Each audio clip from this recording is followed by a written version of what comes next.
Shabbat, Shabbat, Shalom. Shabbat, Shalom. Shabbat, Shalom. Shabbat, Shabbat, Shabbat, Shabbat, Shalom. Shabbat, Shabbat. Shabbat, Shabbat, Shalom. Shabbat, Shabbat. Shabbat, Shabbat, Shalom. Shabbat, Shalom. Shabbat, Shalom. Shabbat, Shabbat, Shabbat, Shabbat, Shalom. Am Israel, Am Israel, Am Israel, Chai. Am Israel, Am Israel, Am Israel, Chai. Am Israel, Am Israel, Am Israel, Chai. Am Israel, Am Israel, Am Israel, Chai. Od Avinu Chai, Od Avinu Chai. Od Avinu, Od Avinu, Od Avinu Chai. Od Avinu Chai, Od Avinu Chai. Od Avinu, Od Avinu, Od Avinu Chai. Hevenu Shalom Alechem. Hevenu Shalom Alechem. Hevenu Shalom Alechem. Hevenu Shalom, Shalom, Shalom Alechem. Hevenu Shalom Alechem. Hevenu Shalom Alechem. Hevenu Shalom Alechem. Hevenu Shalom, Shalom, Shalom Alechem. Shalu Shalom Yerushalayim. Shalu Shalom Yerushalayim. Shalu Shalom Yerushalayim. Shalu Shalom Yerushalayim. Shalu Shalom. Shalu Shalom. Shalu Shalom. Shalu Shalom Yerushalayim.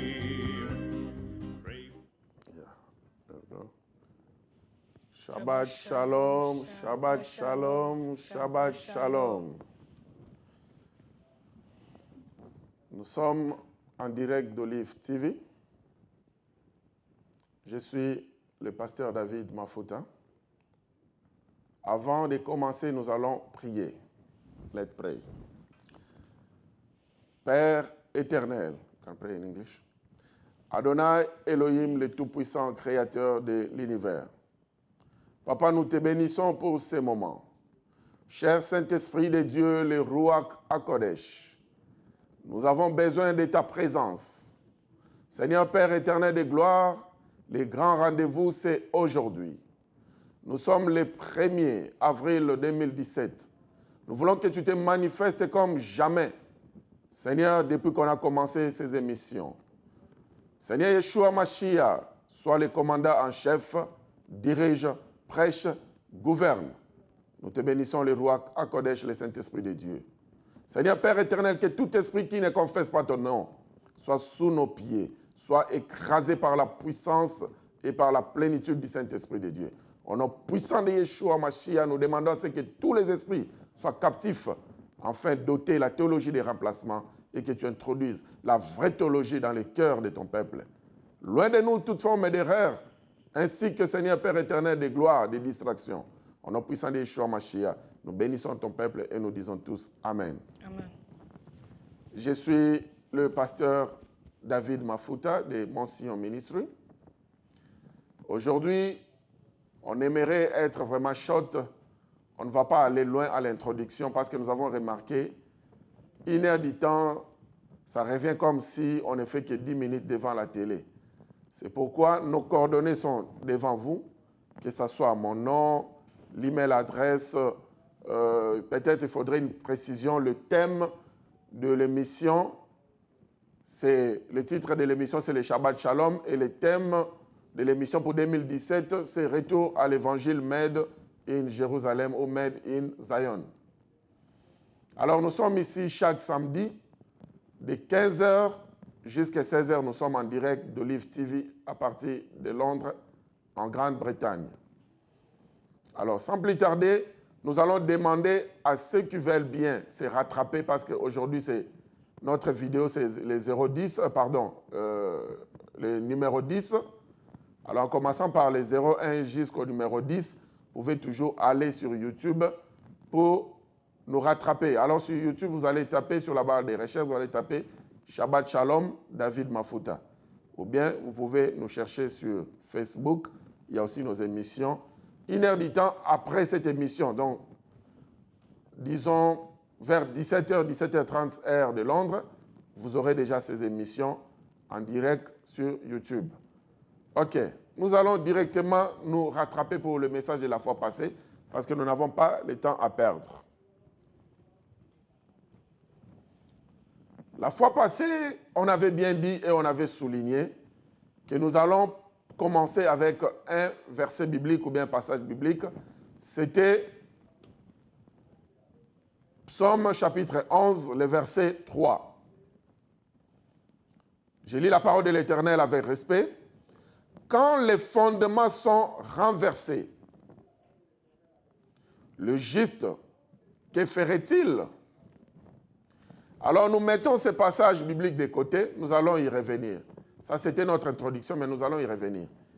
La fois passée, on a parlé par rapport aux deuxième partie des Saintes Écritures, aux deuxième alliance qu'on avait dit, c'est le Brit en hébreu, que les Romains et les Grecs ont appelé par erreur, et nous tous, nous continuons avec cette erreur, nous avons appelé cela le Nouveau Testament. Nous avons dit et dit encore et encore le Nouveau comme l'Ancien Testament. Ce n'est pas le mot qui convient, c'est l'alliance, le Brit en hébreu.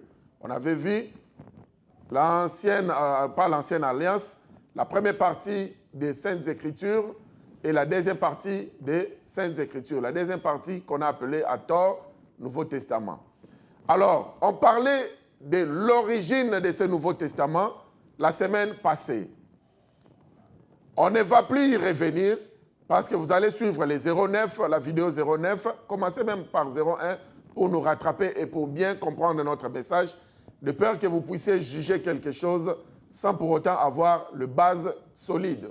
Il faudrait commencer au début. Alors, quand Constantin a appelé tous nos pères spirituels, le père païen, il les a dit que oui, maintenant, comme nous avons commencé le système de l'antisémitisme, quand ils ont eu cette réunion, les conseils de Nicée, ils ont commencé l'antisémitisme. Ils ont dit que le système de l'antisémitisme consiste à haïr les Juifs et tout ce qui est juif. Donc ça signifie leurs écrits, leur culture, leurs coutumes et tous les non-juifs. Alors en ce moment-là, qu'est-ce qui s'est passé? Le père de la foi juif n'était plus avec eux. Ils sont restés avec le père de la foi païen, comme nous autres. Alors ces païens-là avaient peur de Constantin. Ils devaient faire tout comme Constantin les demandait parce qu'eux aussi, ils avaient peur d'être persécutés, ils avaient peur de la mort. Comme nous les païens, souvent nous avons peur de la mort, on peut toujours vendre la mèche. Quand on nous attaque, la plupart des païens, nous sommes comme ça. Mais le peuple juif ne vend pas la mèche à cause de son Seigneur, vaut mieux les tuer. Alors, ils étaient maintenant au pied de Constantin. C'est Constantin, l'empereur de l'homme Est. C'est lui maintenant qui commençait à diriger les Keïla, où l'Assemblée des saints, l'Église était maintenant sous contrôle de Constantin. Parce que là, c'était lui qui devenait le premier dirigeant. Il était comme le premier pape de l'Église. À ce moment-là, c'est Rome et les Grecs qui étaient ensemble. Alors, Constantin les a dit ceci. Nous allons maintenant abolir tout ce qui est la loi judaïsme. Alors, n'oublions pas qu'en abolissant la loi judaïsme, cette loi n'était pas la loi des Israélites, mais c'était une loi qui était des lois éternelles. C'était des instructions éternelles. Nous n'allons plus y revenir. Vous connaissez déjà les leçons précédentes. Alors, cependant, en cherchant à abolir cette loi, il a fallu maintenant adopter une nouvelle loi, soi-disant que cette nouvelle loi, c'est cette loi que Christ lui-même a adoptée et c'est cette loi que les chrétiens vont adopter. Malheureusement pour eux, la loi en question, Christ lui-même nous dira dans Matthieu chapitre 5, au verset 17, « Je ne suis pas venu abolir la loi, je ne suis pas venu détruire la loi, mais c'est plutôt je suis venu pour interpréter la loi. » Alors, Christ étant venu interpréter la loi, mais eux, ils disent que non, Christ est venu dire dans la théologie de remplacement que nous ne sommes plus sous la loi, nous sommes sous la grâce. Alors, nous allons former une nouvelle écriture ou bien une nouvelle portion des Écritures que nous allons appeler le Nouveau Testament. Et c'est ce testament-là qui sera un livre témoin pour les chrétiens. Ne sachant pas que ils n'étaient pas le premier suiveur de Christ, parce que le messianique, les juifs messianiques eux-mêmes, ils étaient le premier suiveur de Christ. Ils étaient le premier chrétien, s'il faut le dire, parce qu'ils n'utilisaient pas le terme chrétien, ils utilisaient le terme messianique. Alors, parce que les termes chrétiens, nous savons que c'est à Béret plutôt qu'on a pu avoir ces termes-là. Les suiveurs de Christ, comme ils faisaient tout comme Christ et parlaient comme Christ, ils observaient la loi comme Christ. C'est comme ça qu'on, par dérivé de Christ, on les appelait des chrétiens. Alors, ne sachant pas que les juifs messianiques étaient le premier suiveur de Christ, ils ont cru que nous allons donner un nouveau modèle pour que l'Église puisse suivre. Or, là, c'était maintenant pour amener l'Église aux dérives. Ils sont maintenant assis. N'ayant pas un bouquin ou un livre quelconque sur quoi c'est basé, le seul livre c'est basé malheureusement pour eux, c'était encore la Torah et les Tanakh. Donc il fallait toujours recourir à ces deux livres. Disons en un mot, il fallait toujours recourir à la Torah. Mais cependant, il fallait faire de tout son mieux que tout ce qui va de pair avec la culture ou la coutume juive, il fallait tailler cela à mesure pour donner une nouvelle coutume, pour donner une nouvelle coutume, plutôt une nouvelle culture, qui sera le soi-disant la coutume que les chrétiens vont suivre. Et gloire soit rendue à l'Éternel, à Yahvé Adonai, parce que Daniel chapitre 7, au verset 25, comme nous avons lu la fois passée, nous avait déjà bien dit. No yet. Daniel 7, 25 nous avait déjà bien dit qu'ils vont espérer changer les temps, ils vont aussi espérer changer la loi. Ils vont rendre les saints captifs pendant un temps, la moitié des temps et des temps. C'est pourquoi la théologie des remplacements, c'était déjà prophétique que cette théologie viendra après la nuit des temps, mais elle viendra pour un seul but, pour rendre le Saint de l'Éternel captif. Parce que cette théologie viendra pour changer, va essayer de changer les temps, et à part essayer de changer les temps, elle va aussi essayer de changer la loi. Elle va espérer, mais ça ne sera pas possible. J'aime bien la version en anglais. Nous allons prendre deux versions en anglais. Mon fils va prendre deux versions en anglais. Nous allons essayer de comparer avec la version que nous avons en français et la version hébraïque. Ça va nous donner beaucoup de lumière afin de continuer la leçon d'aujourd'hui. Bradley, get ready. Start from the first version, King James, then you move on to New International Version. Il va commencer par la version King James. Qu'est-ce que King James nous dit? In this scripture, King James Version, Daniel chapter 7, verse 25. It says here, "And he shall speak great words against the Most High, and shall wear out the saints of the Most High, and think of change times and laws, and they shall..." Wait. Il va essayer de changer les temps et la loi. Carry on. "And they shall be given into his hands until a time and times and the dividing time." Et les saints seront donnés par sa main. Les diables, seulement pour un temps. Donc ça signifie que même l'Éternel savait cela. Il a déjà prophétisé. J'aime cette version, c'est vraiment proche de la version hébraïque. Mais la version New International Version, ça sera encore plus proche. Alors, prenons le New International Version, please. The New International Version, Daniel chapter 7, verse 25. "He will speak against the Most High and oppress his holy people and try to change the set times and the laws. The holy people will be delivered into his hands for a time, times and half a time." Thank you. Les saints peuples de Dieu seront délivrés entre sa main. Pour un temps, la moitié des temps et des temps. Ça signifie que l'Éternel lui-même, thank you, God bless you, que Dieu te bénisse. Ça signifie que l'Éternel lui-même, il avait déjà prévu ces choses. L'Éternel savait qu'il viendra un temps, lui-même, l'Éternel des armées, il va livrer son peuple à ce que Satan et ses membres et les gens de la théologie des remplacements prennent son peuple en captivité pendant un temps. Parce que quand ils vont prendre son peuple en captivité, ils vont chercher à changer les temps de l'Éternel comme le fait de Yahvé. Ils vont chercher à changer la loi. Ils vont même espérer réussir. Mais cependant, ça sera pendant un temps et ça donnera la connotation comme si c'est une réussite. Mais à un moment donné, l'Éternel va racheter son peuple. Et quand l'Éternel va racheter son peuple, alors la loi sera encore respectée, la grâce de l'Éternel sera respectée et c'est alors que nous allons avancer. Et c'est maintenant le moment est arrivé, l'Éternel commence à envoyer des Juifs messianiques, des Israélites messianiques. Il nous envoie aussi nous autres des païens qui sommes des chrétiens, qui sommes des messianiques, pour venir ramener l'Église à la parole, retour à la parole fabriquée en Israël, made à Zion, à Jérusalem.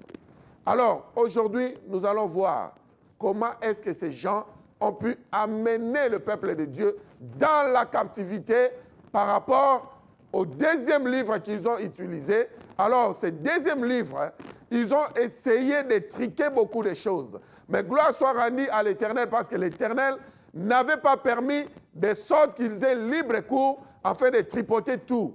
Dans la même page, ils vont essayer de tripoter quelque chose et à la fin, avant la fin de la page, ils vont eux-mêmes restaurer la chose comme c'était dans la version hébraïque ou comme c'était dans la base sans pourtant se rendre compte. Alors imaginez-vous maintenant, ils sont restés avec le Torah, le père païen ne connaissant même pas l'hébreu. Or, l'hébreu est la langue qu'on disait la langue des initiés. C'était une langue, pas n'importe qui pouvait interpréter l'hébreu, surtout pas l'hébreu biblique. Ce n'est pas, aujourd'hui quand on parle des initiés ou on parle de l'initiation, on voit des sciences occultes et autres. Non, parce que l'Éternel n'aime pas les sciences occultes et autres. L'Éternel, dans Romains 11, a pu même couper certaines branches qui étaient des branches naturelles, des oliviers naturels. Ces branches-là, pourquoi ils ont été coupées? Ce sont des branches des Juifs et des Israélites qui utilisaient, qui pratiquaient la magie. L'Éternel les a coupés parce qu'il n'aime pas qu'on puisse utiliser la magie, la sorcellerie et autres pour nous donner, nous autres, la place. Alors, aujourd'hui, malgré ça, l'Éternel, il avait toujours voulu à ce que tout soit dans la main des Israélites, tout soit dans la main des Hébreux, parce que ça concernait leur culture, ça concernait leurs coutumes. Alors, la langue des initiés, même les Hébreux eux-mêmes, l'hébreu biblique, ils avaient du mal à comprendre cela. Il faudrait être un rabbin. Et puis, pour devenir rabbin, il y avait des études, des longues études à faire pour devenir rabbin. Et puis, après ça, dès qu'on était couronné ou on était consacré comme rabbin, c'est alors qu'on pouvait interpréter la Torah ou le Tanakh dans la synagogue. Maintenant, vous voyez que même les Juifs, les Israélites ont du mal à interpréter ces livres. Et c'est maintenant le père païen qui va interpréter la Torah et le Tanakh. Vous imaginez qu'un livre qui a été écrit dans une autre langue, et puis les gens qui maîtrisent cette langue ne sont plus avec vous, ils sont partis. Maintenant, les païens vont interpréter ces livres. Ça devient un problème. Parce qu'ils n'ont plus d'autres bouquins, comme on a dit, ils n'ont plus d'autres livres sur qui c'est basé, ils n'ont que la Torah, ils n'ont que les Tanakh. Alors, tous ces livres-là, saints, les livres saints à cette époque-là étaient écrits en hébreu, et en hébreu biblique. Alors, ils ont eu du mal. Ils ont fait ce qu'on appelle l'interprétation fausse. Ils commençaient maintenant à faire l'interprétation fausse. Ils commençaient à interpréter à partir des sons. Ils commençaient à interpréter de la manière dont ils voulaient pour s'aligner à la culture ou aux coutumes des Romains et des Grecs, parce qu'ils travaillent en connivence. Alors, vous vous imaginez un livre écrit par exemple en chinois, et un Français qui ne connaît pas le chinois doit interpréter ces livres. Ça devient un problème. Là où il n'arrive pas à comprendre, il va seulement mettre un mot qui sera close. Un mot qui sera peut-être à côté pour essayer d'interpréter quelque chose. Et ça ne marchait pas. Il y avait des histoires qui étaient liées carrément à la coutume hébraïque, à la coutume juive. Et les Grecs avaient leurs coutumes, ils avaient leur culture. Ils ne pouvaient pas comprendre ces coutumes-là. Si je donne par exemple un exemple typique, parce qu'aujourd'hui les Africains, nos coutumes sont proches de la coutume juive. Si par exemple on arrive en Côte d'Ivoire, pour les Ivoiriens, l'Éternel nous avait accordé la grâce de faire un tour en Côte d'Ivoire. Il y a des peuples, je peux prendre un peuple par exemple baoulé. Dès que vous arrivez chez eux, la première des choses, ils vont vous demander nouvelles. Et après ça, vous allez donner la nouvelle pour dire peut-être c'est juste une visite. Après, ils vont venir vous servir de l'eau. Dès que vous allez boire de l'eau, la première gorgée descend, ils reviendront encore pour la deuxième fois pour dire deuxième nouvelle. À ce moment-là, ça signifie que vous devez maintenant entrer en profondeur du sujet. Par exemple, nous sommes venus parce que notre fille a des problèmes, ou bien l'Église nous a envoyés pour prêcher l'Évangile, etc., etc. C'est là où vous allez maintenant entrer dans la profondeur des choses, quand ils vont vous dire la deuxième nouvelle. Alors, si vous n'êtes pas de cette culture-là, vous n'allez pas comprendre ce qu'ils sont en train de faire. C'est comme si c'est un jeu d'enfant. Ou bien vous allez vous dire, mais comment est-ce que je suis arrivé? Au lieu qu'ils me donnent d'abord de l'eau, ils commencent d'abord à me poser la question nouvelle. Or, dans ma culture, peut-être, on commence d'abord à donner de l'eau avant de vous poser la question nouvelle ou que sais-je. Alors, c'est ça maintenant le problème.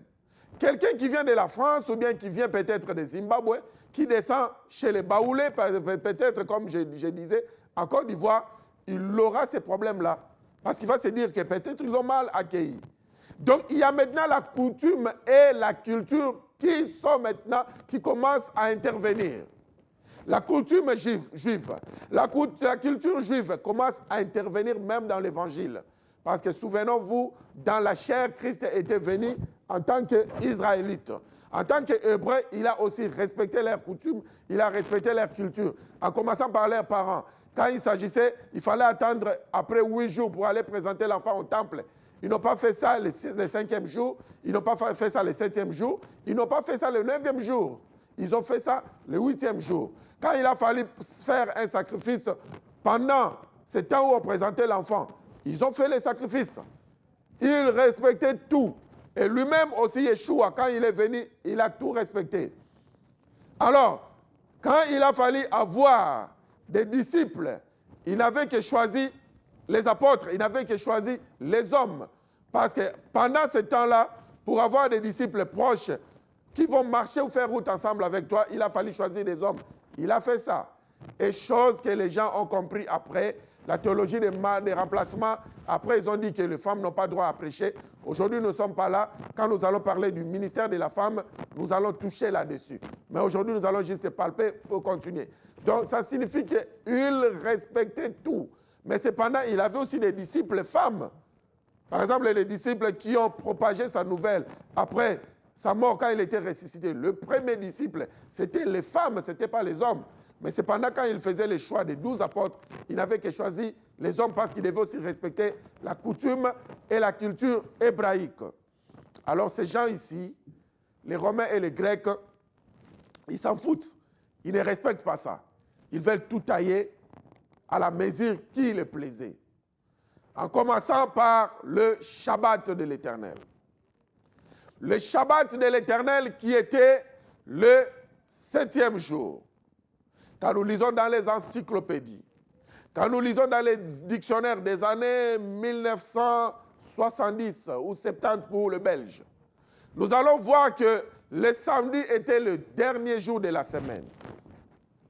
Et le dimanche était le premier jour de la semaine. Alors, comme Daniel 7, 25 nous dit clairement, ils vont espérer changer les temps.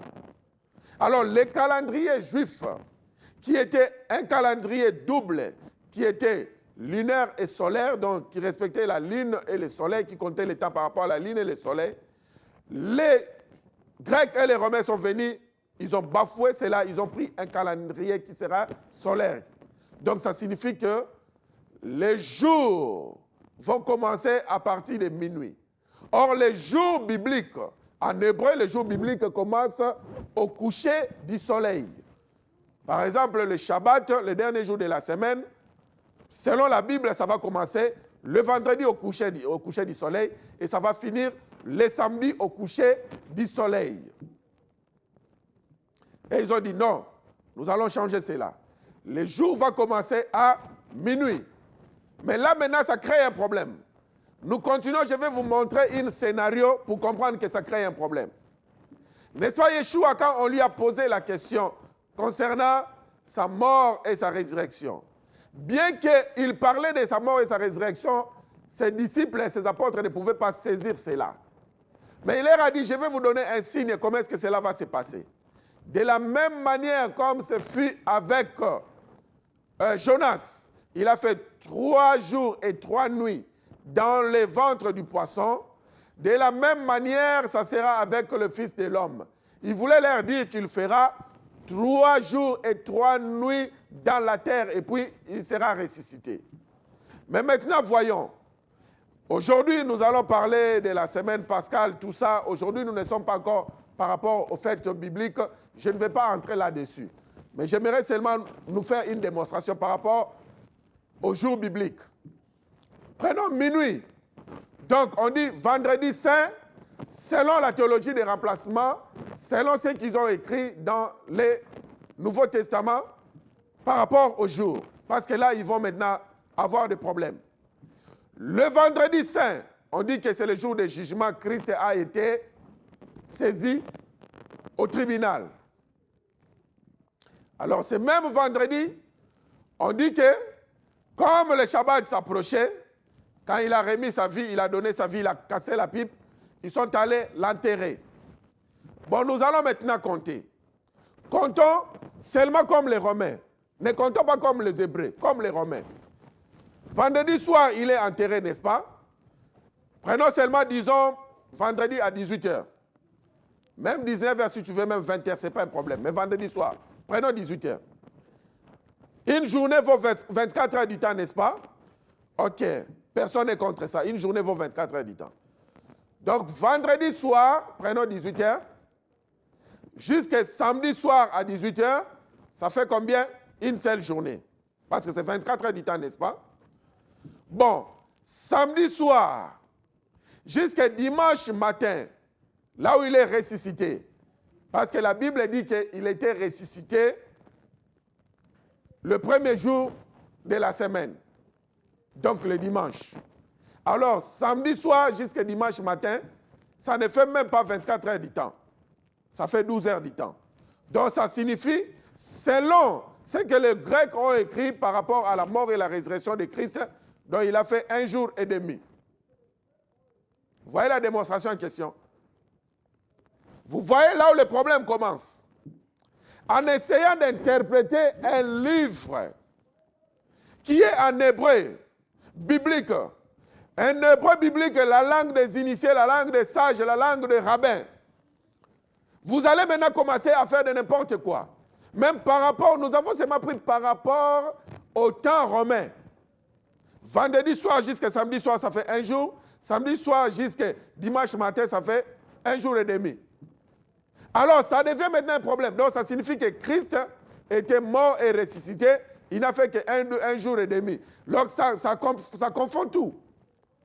Donc, ce n'est pas le même signe de Jonas comme il avait fait. Il avait dit que je ferai 3 jours et 3 nuits, comme Jonas avait fait dans le ventre du poisson. Le Fils de l'homme fera la même chose sous la terre, 3 jours et 3 nuits. Et puis, il sera ressuscité.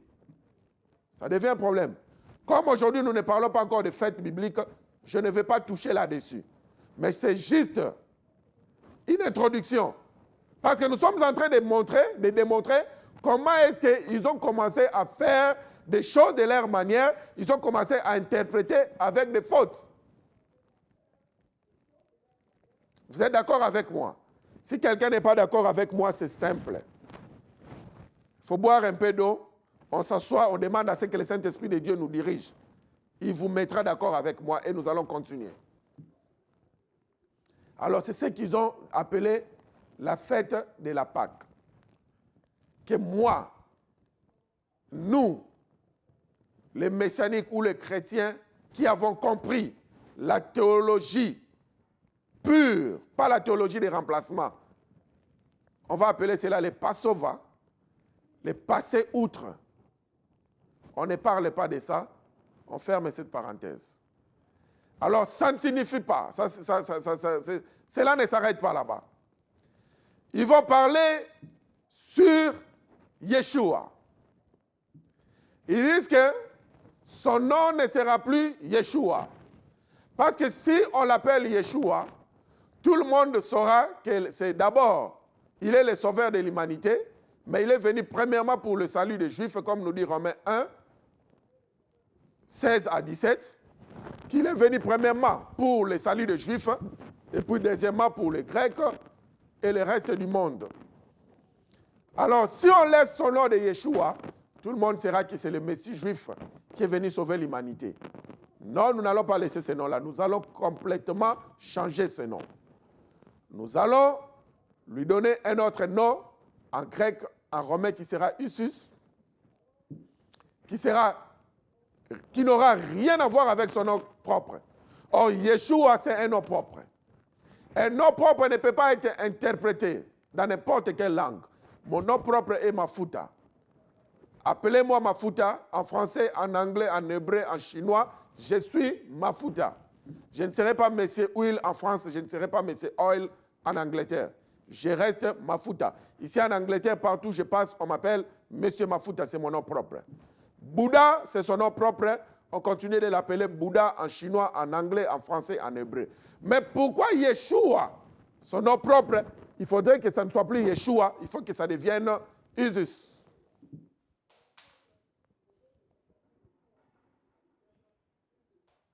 Oui, ce silence vaut la peine. On laisse ce silence pour qu'on commence déjà à entrer dans une... On commence déjà à se poser des questions.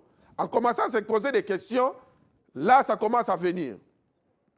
Aujourd'hui, nous ne sommes pas en train de parler d'une leçon qui est parmi tant d'autres. Son nom est Yeshua. Ça sera une leçon tout en part entière. Mais aujourd'hui, nous sommes en train de brosser pour voir comment est-ce qu'ils ont commencé à mal interpréter, premièrement, la parole de Dieu, et puis, deuxièmement, ils le font sciemment parce que l'antisémitisme demande à ce qu'on haïsse les Juifs et tout ce qui est juif, même leur Seigneur. Or, en oubliant que les noms en hébreu ont des valeurs numériques, chaque lettre en hébreu a des valeurs numériques. Et ces valeurs numériques ont des significations. Par exemple, quand la Bible parle du chiffre 3, ce n'est pas en vain. Quand la Bible parle du chiffre 5, ce n'est pas en vain. Quand la Bible parle du chiffre 7, ce n'est pas en vain. Les valeurs numériques ont des significations. Alors, son nom commence par Y, Yod ou Iota. En hébreu, le Yod ou le Iota, c'est la plus petite des lettres de l'alphabet hébraïque. Mais cette plus petite des lettres de l'alphabet hébraïque, Yeshua avait dit en avance que ça ne sera pas touché. Il a dit qu'aucun iota ne soit touché de sa parole. Parce que celui qui va enlever quelque chose de sa parole, lui aussi on l'enlèvera sa part dans la vie, comme nous dit le livre de la Révélation. Alors vous voyez maintenant, ça devient un problème. On commence à toucher les iota. Il faudrait mettre la lettre G. Il fallait mettre Usus ou que sais-je. Ça commence à tout changer. Or, Yahvé commence aussi par Y, Iota, Yod. Cette plus petite lettre, elle représente lui-même Adonai Elohim, le tout-puissant créateur du ciel et de la terre. Celui qui n'a ni commencement ni fin, qui existe par lui-même. C'est là les Grecs, la signification du grec. Alors quand nous allons parler de son nom et Yeshua, c'est là où nous allons prendre Yeshua, nous allons écrire Yeshua, nous allons écrire Yahvé, nous allons faire le croisement de chaque lettre et nous allons faire sortir des valeurs numériques pour voir la signification finale de ce nom-là de Yeshua. Ça ne pouvait pas être touché. Le fait de toucher ça, Jésus, Jesus, ça change tout. Ça change la signification, ça change la valeur numérique, ça change la signification, ça change l'essence de ce nom-là. Alors, gardez la question. Il y a quelqu'un qui veut me poser la question. On a fait des miracles au nom de Jésus-Christ. Oui, c'est vrai. Tout le monde, nous autres aussi, on a fait le miracle au nom de Jésus-Christ. Gardons cette question. Le jour où on va parler de son nom et Yeshua, vous allez nous reposer cette question. Dieu est esprit. Il veut que tous ceux qui le prient ou tous ceux qui travaillent avec lui le font en esprit et en vérité. Avant cet enseignement, quand vous avez dit Jésus-Christ, il va agir parce qu'il s'agit de Dieu tout-puissant créateur de l'univers qui est venu sauver son humanité. Mais à partir d'aujourd'hui que vous êtes au courant, vous connaissez, appelez-les Yeshua. Amashiach, c'est son titre, loin de l'éternel, ça peut changer. Ça peut être interprété Amashiach, ça peut être interprété Christos, Christ, Christ, whatever, dans toutes les langues. Mais cependant, on ne prend pas des appels, s'il vous plaît, nous allons prendre des appels après cette émission. Gardez votre souffle, après cette émission, nous allons prendre des appels. Pour le moment, on ne prend pas des appels pour ne pas oublier la chaîne de la leçon. Cet enseignement est tellement capital, nous ne voulons pas se perdre. Alors, appelez-les aujourd'hui Yeshua, pas Yehoshua. Yehoshua, ça signifie Josué. Et c'était aussi mal interprété parce qu'ils vont toujours amener le G. Mais c'est juste pour essayer de vous amener close. Yehoshua, ça signifie Josué. Alors quand vous dites Yehoshua Amashia, ça signifie Josué Amashia. Ce n'est pas Yo, ce n'est pas O, c'est Ye, c'est Y-E. Yeshua. Là, c'était juste entre parenthèses. Alors, le fait déjà de changer ce nom-là, ça devient un problème. Amashia, Christ, ça peut s'interpréter dans n'importe quelle langue, c'est un titre. Comme nous sommes en Christ. Et notre Seigneur s'appelle Yeshua. Notre Sauveur s'appelle Yeshua. Alors, ils ont commencé maintenant à changer, ne sachant pas que ce qu'ils sont en train de faire, ils sont en train de détruire l'essence des Saintes Écritures. Ils sont en train de tout détruire. Mais gloire soit rendue à Dieu parce qu'il a dit qu'ils vont espérer tout changer. Mais il y aura un temps. La restauration de toutes choses prendra sa place. Aujourd'hui, l'heure est arrivée afin que le peuple de Dieu sorte de sa prison, afin que le peuple de Dieu soit restauré au travers de ses enseignements. Et je prie que l'Éternel puisse susciter plusieurs enseignants qui vont prêcher l'évangile retour made à Jérusalem, made in Zion. De la même manière, il m'utilise dans ma chambre, à côté des rivières, à côté des eaux, dans le mur de lamentation, à la montagne de transfiguration, partout de la même manière dont il m'utilise. J'aimerais que l'Éternel le fasse pour un grand nombre, comme il le fait déjà avec les Juifs messianiques, afin que nous ayons la révélation pure et que nous comprenions les erreurs de l'interprétation. Ils ont fait la translittération. Ils ont commencé à faire la translittération, commencé à interpréter à partir des sons. Isis, Jesus, Jesus. Non, et non, et non. Ça ne peut pas s'interpréter. C'est Yeshua. Ils ont pris les actes des apôtres. Ce sont les écrits enfouillés. J'aimerais vous montrer une démonstration que ce sont des écrits enfouillés. On avance. Prenons par exemple Luc. Luc chapitre 1. Plusieurs, au premier verset, Luc 1 au premier verset.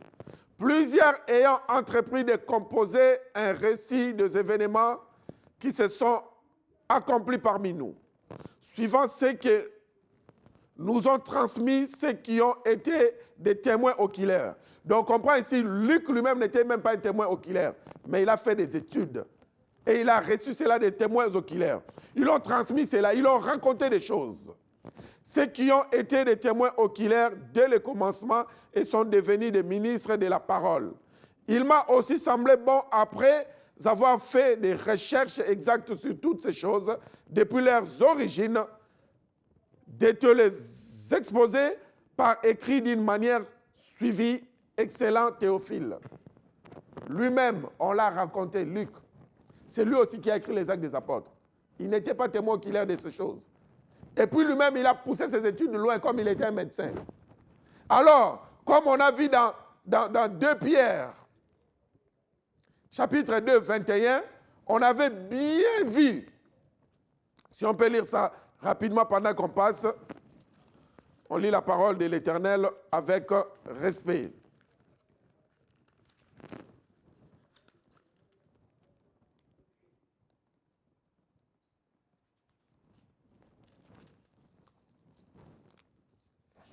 On a dit 2 Pierre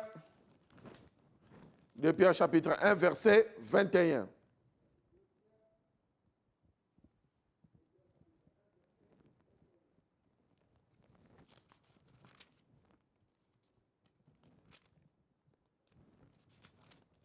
Je m'excuse. 1 Pierre 2, 21.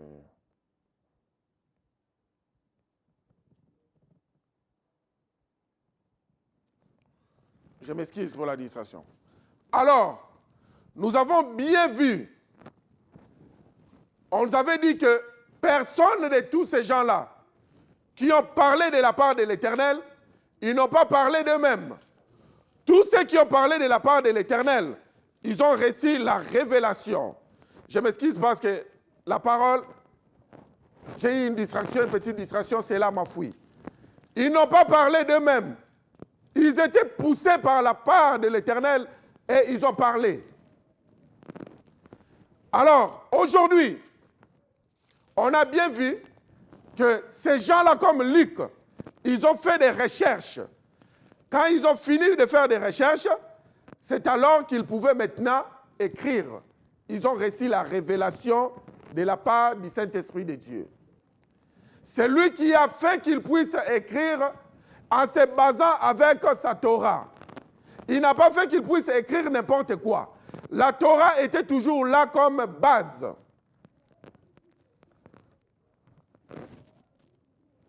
Dans la Torah, on prend ces passages, nous allons y revenir de ces passages-là dont j'ai dit, il y a beaucoup d'enseignements qui viennent dans la tête. Nous allons prendre les Actes des Apôtres au chapitre 18. Prenons les Actes des Apôtres au chapitre 18.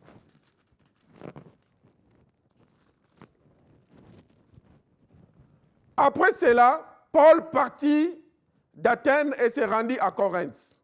Il y trouva un juif nommé Aquilas, origine du Pont, récemment arrivé d'Italie avec sa femme Priscille. Retenons ici, ils ont commencé par Aquilas, et puis après, Paul a d'abord raconté Aquilas, après ils ont dit Priscille. Alors, à la fin de ce chapitre, qu'est-ce qu'ils vont nous dire?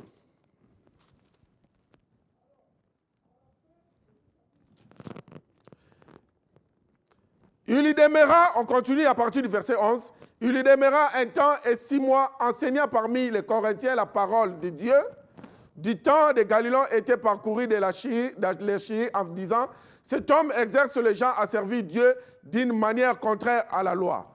Si nous continuons ce passage toujours dans l'histoire d'Aquilas et de Priscille, où les gens disent que Paul, Aquilas et Priscille sont en train de prêcher les gens contrairement à la loi, à la fin, nous allons voir, quand ils vont maintenant clôturer les passages, au lieu de commencer par Aquilas, comme ils ont commencé après Priscille, ils vont commencer par Priscille et Aquilas. Cela nous montre clairement que c'était Priscille qui était la pasteur ou le pasteur titulaire et que Aquilas, c'était son adjoint. Parce qu'on respecte l'hébreu, respecte ce qu'on appelle la déontologie. Dans la déontologie hébraïque, on respecte l'ordre. Le nom qui vient en premier, c'est la personne qui est titulaire. Et le nom qui vient en deuxième, c'est la personne qui est adjointe. C'est ça, la hiérarchie hébraïque. Donc, en respectant la hiérarchie hébraïque, c'était Priscilla qui était pasteur number one et Aquilas, son mari, était adjoint.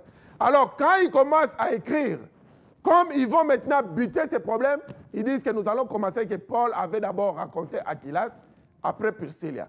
Mais à la fin, quand il va s'agir des salutations, ils vont dire que Priscilla et Aquilas vous saluent. C'est là où ça devient maintenant une contradiction. Donc, n'allons pas nous attarder là-dessus, nous allons avancer. Alors, en avançant, nous allons prendre un passage des Écritures. Prenons Psaume chapitre 11, le verset 3. Quand les fondements sont renversés, les justes, que ferait-il? On avait commencé avec cette question au début.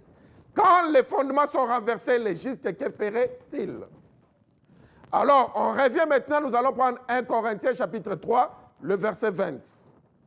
1 Corinthiens chapitre 3, le verset 20. Prenons 1 Corinthiens chapitre 3, le verset 11 plutôt, et puis prenons le verset Éphésiens chapitre 2, verset 20. Donc préparons 1 Corinthiens chapitre 3, verset 11. Car personne ne peut poser un autre fondement que celui qui a été posé, savoir Jésus-Christ. Alors, si nous prenons directement Éphésiens chapitre 2, verset 20, vous avez été édifiés sur les fondements des apôtres et des prophètes, Jésus-Christ lui-même étant la pierre angulaire. On dit là-bas dans 1 Corinthiens chapitre 3, verset 11, que personne ne pose une autre fondation, en savoir Yeshua HaMashiach. Et puis ici, dans Éphésiens 2, verset 20, on dit qu'il ne faut pas poser une autre fondation, il faudrait toujours respecter la fondation des prophètes ainsi que des apôtres. Et Yeshua HaMashiach est la pierre angulaire de cette fondation.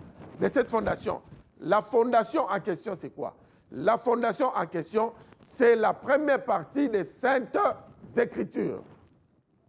La première partie des Saintes Écritures, où c'est qu'on a appelé à tort, on a appelé à tort l'Ancien Testament. Ce qu'on a appelé à tort l'Ancien Testament, c'est ce qu'on appelle la première partie des Saintes Écritures, ou bien les Brites, l'Alliance.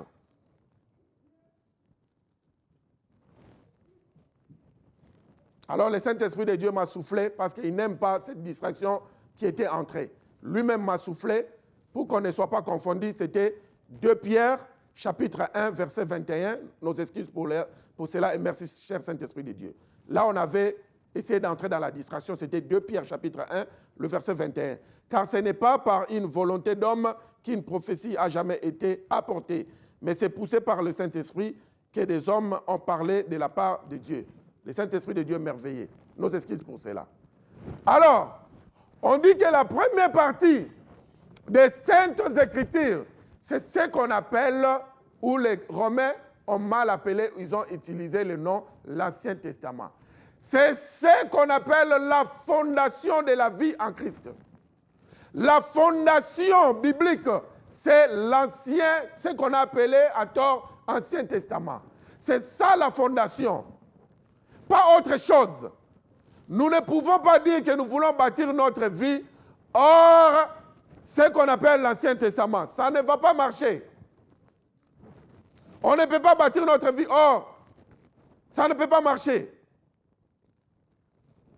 Alors, c'est là où nous allons voir que dans la Bible, Aujourd'hui, nous n'allons pas entrer là-dessus, parce que si nous entrons, il ne va pas avoir le temps de finir, parce qu'il nous reste que 3 minutes. C'est là où Yeshua va parler de 2 maisons. D'une maison qui était fondée sur les fondements, qui était fondée sur les roches, et une autre maison qui était bâtie sur les sables. Oh, merci. Ils avaient oublié de mettre les splits ou bien l'air conditioning. C'est pourquoi on transpire. Gloire soit rendue à Dieu. God bless you. Alors, on va nous parler de 2 maisons bâties sur les sables et bâties sur les fondements. Alors, la maison bâtie sur les fondements ou la fondation, c'est cette maison-là qu'on appelle l'ancienne, ou c'est ce qu'on appelle la première partie des Saintes Écritures, le Brit, l'Alliance, que les gens ont appelé l'Ancien Testament, que la théologie des remplacements a appelé l'Ancien Testament. La maison, c'est nous. Comme 1 Corinthiens chapitre 3, le verset 16 à 19 nous dit, ne savez-vous pas que vos corps sont les temples du Saint-Esprit de Dieu? Ou on dira aussi, dans un français simple, ne savez-vous pas que vos corps sont des maisons du Saint-Esprit de Dieu? La maison en question, c'est nous. Alors, la parabole des 2 maisons, une maison bâtie sur les sables et une maison bâtie sur les fondements, les rochers des âges, les rochers de vie. La première partie des Saintes Écritures qu'on a appelée à tort l'Ancien Testament, c'est ça le fondement de la vie. Alors, c'est ça le fondement de la vie. Et Yeshua HaMashiach est la vision de ce fondement. C'est pourquoi on dit que personne ne baptise sous un autre fondement, à savoir Yeshua HaMashiach qui est le fondement. C'est lui la Torah faite chair. C'est lui le fondement. Proverbe 29, au verset 18, vous pouvez nous dire que un peuple sans vision est un peuple qui est sans frein. Un peuple qui n'a pas le fondement, qui est Yeshua, la vision de son Église. C'est lui qui est la pierre angulaire. Ce peuple qui n'a pas Yeshua Mashiach, qui ne connaissent pas la base de l'interprétation de la Torah faite chair qui est Yeshua Mashiach. C'est un peuple sans vision, c'est un peuple qui est sans frein. Le jour où j'ai perdu le frein de ma voiture, j'ai roulé sans frein. C'est ce jour-là où j'avais compris le proverbe 29, 18. C'était catastrophique. Alors, on dit ici, dans Psaume 11, verset 3, si les fondements sont renversés, si les fondements sont ébranlés, le juste, que ferait-il? Et là-bas, dans le proverbe 29, on nous donne la réponse. Proverbe 29, 18 à 19, on nous dit que le peuple sans révélation, un peuple sans vision, c'est un peuple sans frein. On dit, heureux s'il observe la loi. Alors, la réponse est que si les fondements sont ébranlés, le peuple, que ferait-il? Alors, comme il n'a plus de vision, comme il ne comprend pas clairement la vision de la Torah, il n'a pas l'interprétation de la Torah, heureux si ce peuple-là observe la loi. Parce que la loi, c'est le fondement. Même s'il n'a pas encore la vision, même s'il n'a pas encore l'interprétation, parce que la vision, c'est l'interprétation des choses. C'est là où on voit clair ce qui était caché. Le rêve, le songe, c'est pour le vieillard. C'est difficile parfois d'interpréter. Il faudrait être doté par un don du Saint-Esprit de Dieu. Mais la vision est claire. Au dernier temps, les jeunes hommes auront des visions qui seront claires. Heureux ce peuple-là qui n'a pas de vision, qui n'a pas l'interprétation, s'il observe ne fût que la loi, qui est le fondement de toutes choses. Aujourd'hui, on a essayé de balancer. Le dimanche prochain, nous allons continuer. Nous avons vu que nous devons observer la loi. Et le dimanche prochain, nous allons voir comment observer la vision et avoir la vision de Christ. Nous allons continuer par l'origine de ce soi-disant Nouveau Testament. Et nous allons avancer de plus. Et après ça, nous allons parler de son nom et Yeshua. Nous allons parler de Shabbat. Nous allons parler du ministère des femmes. Nous allons parler du mariage selon la Bible. Le mariage que nous voyons aujourd'hui, beaucoup de mariages ne sont pas selon la Bible. On aura beaucoup de thèmes à développer. Une fois de plus, nous vous remercions pour votre patience. Nous allons prier afin de clôturer cette émission. Adonai Elohim, le tout-puissant créateur de l'univers, nous te bénissons pour avoir travaillé ensemble avec nous. Cher Saint-Esprit de Dieu, le Ruach HaKodesh, sois béni, sois glorifié, parce que dimanche ou le samedi prochain, nous serons ici pour parler encore davantage sur ton Shabbat et le respect de ton Shabbat, sur l'origine, Seigneur Père éternel de gloire, de ce livre qu'on a appelé Nouveau Testament, et nous allons parler du Shabbat et du jour de l'Éternel que les chrétiens confondent. Permets à ce que les gens viennent nombreux suivre cette émission. Nous vous bénissons depuis Londres à Olive TV, sur Olive TV. Que les saints d'Israël vous bénissent, que Yeshua Mashiach vous bénisse. Soutenons-nous par vos prières, par vos finances. Nous sommes ici chaque samedi de 15h à 16h, heure de Londres. GMT. Nous vous bénissons davantage. Shabbat Shalom dans vos maisons. Shabbat Shalom dans vos maisons. Shabbat Shalom dans vos maisons. Shabbat Shalom. Shabbat, Shabbat, Shabbat, Shabbat, Shalom. Shabbat, Shabbat, Shabbat, Shabbat, Shalom. Shabbat, Shabbat, Shabbat, Shabbat, Shalom. Shabbat, Shalom. Shabbat, Shalom. Shabbat, Shabbat, Shabbat, Shabbat, Shalom. Am Yisrael, Am Yisrael, Am Yisrael Chai. Am Yisrael, Am Yisrael, Am Yisrael Chai. Am Yisrael, Am Yisrael, Am Yisrael Chai. Am Yisrael, Am Yisrael, Am Yisrael Chai. Od Avinu Chai, Od Avinu Chai. Od Avinu, Od Avinu, Od Avinu Chai.